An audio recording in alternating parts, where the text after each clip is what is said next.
station. This is Houston. Are you ready for the event?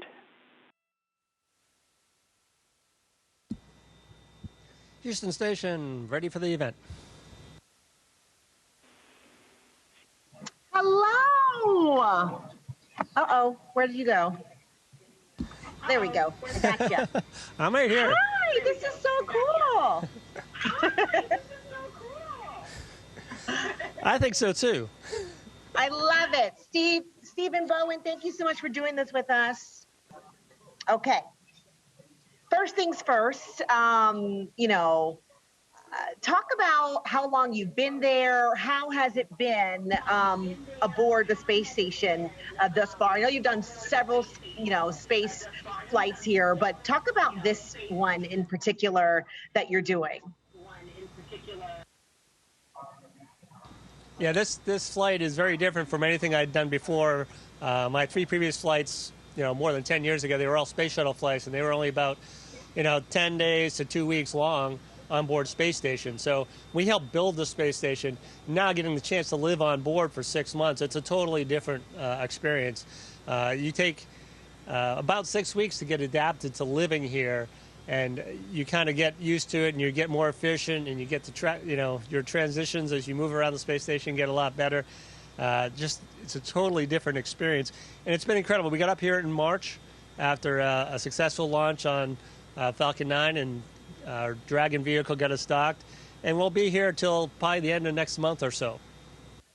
Amazing. Okay, you talked about transitions. What's been the biggest transition you've had to adapt to being there so long? Pretty much the biggest transition to being here so long is myself and my body and understanding. And as it gets more adapted to living on space and everything that goes along with that, the lack of this microgravity environment we exist in, because I can kind of just float around here, but everything floats. So when you open up a bag or a locker, all the things float away, and you got to chase them down. And getting those skills and getting those habits established are really, really important, and that's a big part of our adaptation. I love that. Talk about a new normal. So, we know you're from Cohasset. A lot of New Englanders watching, of course, wanting to see you and talk about your experience, and folks who are interested in going down this path as well. Talk about kind of your education experience and any ties from being in this area that maybe you're applying to where you are right now. Yeah, and I really think it was a product of the time and the location. Just New England, Cohasset. I went to public schools, but the time period I was growing up, NASA was in a very dynamic process. We had Apollo, we had Skylab. By the time I was in high school, about 10th grade, we started flying the space shuttle. So that experience and seeing that, I think, really it probably helped me become an engineer more than anything else. It really allowed me to focus and think, this is really amazing stuff, and I can probably, be a part of it if I work really hard. And so I graduated from Cohasset, went to the Naval Academy, and from there I chose the submarine force. After that, I did end up coming back to MIT, which was really kind of nice to come back home and go to graduate school. And I applied to become an astronaut. I got incredibly fortunate to become an astronaut, and I really think that's sort of a roll of the dice. They had about 18,000 people applied. We ended up picking, 8,000 my year, and we picked 17. And I think the last time they had like 18,000, and they picked 8 or something ridiculous like that. It's incredibly, incredibly fortunate to be here.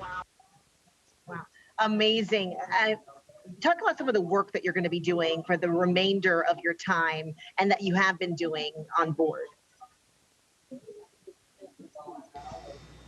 Well, what I don't think people realize is that this is a national laboratory. If you look around, on the walls, and every one of these bays, there's another experiment essentially, or a systems rack that actually keeps the space station operating. So there's hundreds of experiments going on board all the time, some of which we do need to participate in and get our hands in and help process, and we spend time fixing the racks. But we also are part of the experiment, understanding how the human body reacts in this microgravity environment, and the long duration experience in space is really a big part of the science that we are doing. We've done modifications to the space station while we've been on board, and it's just it's an incredible national laboratory that's been continuously manned for almost 23 years. It's absolutely amazing. Well, it's amazing talking to you and learning about the work that you're doing. Is there anything that you can share with us that maybe, giving us a window into your world there on the ISS?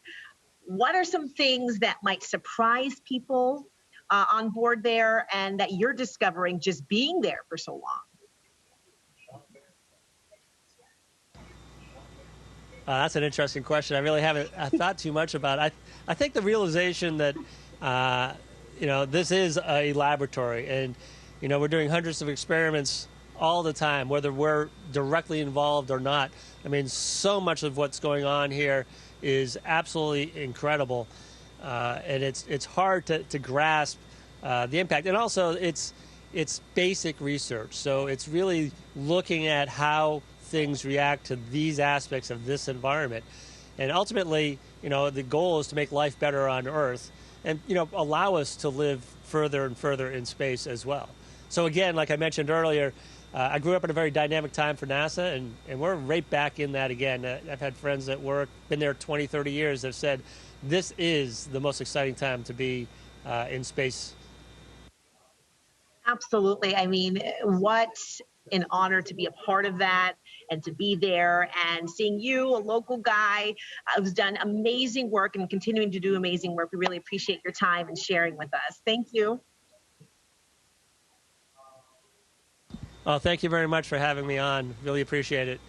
And enjoy the summer up there. I'll hopefully get up in that area sometime in the fall. Station, this is Houston ACR. That concludes our event. Thank you to all participants from CNN and WCVB. Station, we are now resuming operational audio communications.